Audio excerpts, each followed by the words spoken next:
নামাজ শেষ হওয়ার পরও বসে বসে আপনি গল্প করছেন, ফ্যান চালিয়ে দিয়েছেন, বিল দেবে কি আপনার বাবা নাকি? এই জন্য এটা জায়েজ নেই। যারা এগুলো করছেন এটা বন্ধ করেন। দিনের কোন শিক্ষা নেওয়ার জন্য, তালিম নেওয়ার জন্য বসে আছেন সেটা আলাদা।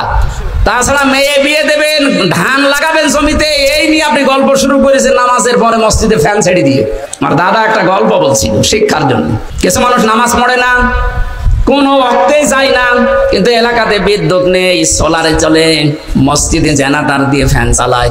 লোকজন যে বলছে মুয়াজ্জিন সাহেব আমরা নামাজ পড়বো না, এশার নামাজ পড়ে মানুষ যখন সব চলে যাবে চাবি দিয়ে দেবেন, ফজরের আজান দিতে আসবেন চাবি নিয়ে নেবেন, অসুবিধা নেই, আমরা ফ্যান ছাড়া আমাদের খুব কষ্ট হচ্ছে। মুয়াজ্জিন বলছে এমনি এমনি দেবো, ঠিক আছে, মাসে আপনাকে গোপনে আমরা 4 জন মিলে 2000 টাকা দেবো, ঠিক আছে। এশার নামাজ পড়ে সব বাড়ি চলে যায়, ওরা আসে রাত 9:30 10টায়। মসজিদে প্রবেশ করে মানুষ 4 জন, ফ্যান দিয়েছে 10টা।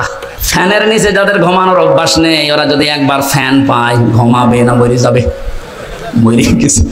এখন ঘুম একবার ফজরের সময় মুয়াজ্জিন এসেছে, আজান দেবে, যে লাইট দিয়েছে দেখেন নাউজুবিল্লাহ, কারো কাপড় ঠিক নেই, ওদের মাঝখানে দাঁড়িয়ে চিল্লানি দিয়েছে মসজিদে থাকা জায়েজ নেই। ওরা হাত বাঁধ করে ওটা বলছে মুয়াজ্জিন সাহেব কি ফতোয়া দিলেন, মসজিদে থাকা জায়েজ নেই মানে? হ্যাঁ, মসজিদে থাকা জায়েজ নেই, ফতোয়া দেন, দলিল কি বলেন? দলিল কি? আমি নিজে দেখলাম। কিসের দলিল দেব?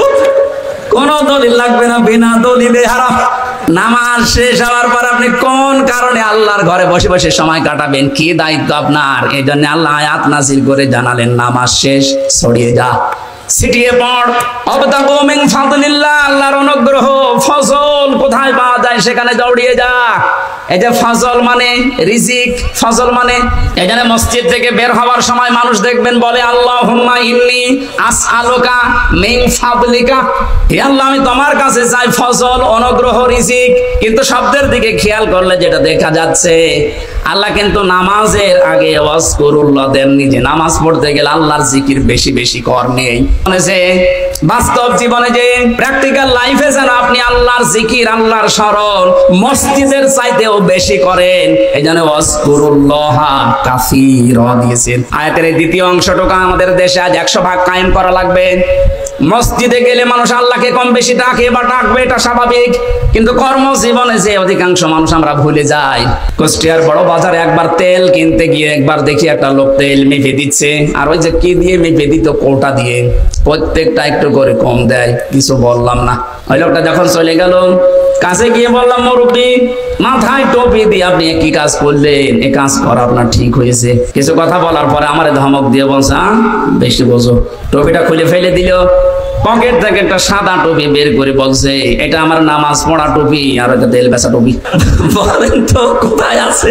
আমি শুধু হাসির জন্য বলছি না, বাস্তবতা এইটাই। ওদের নামাজে স্মরণ করেছিল যে টুপিটা মাথায় দিয়ে, ওই টুপিটা মাথায় দিয়ে যদি ওর কর্মজীবনে আল্লাহকে স্মরণ করতো, প্রতিবার একটু একটু করে কম দিতে পারতো।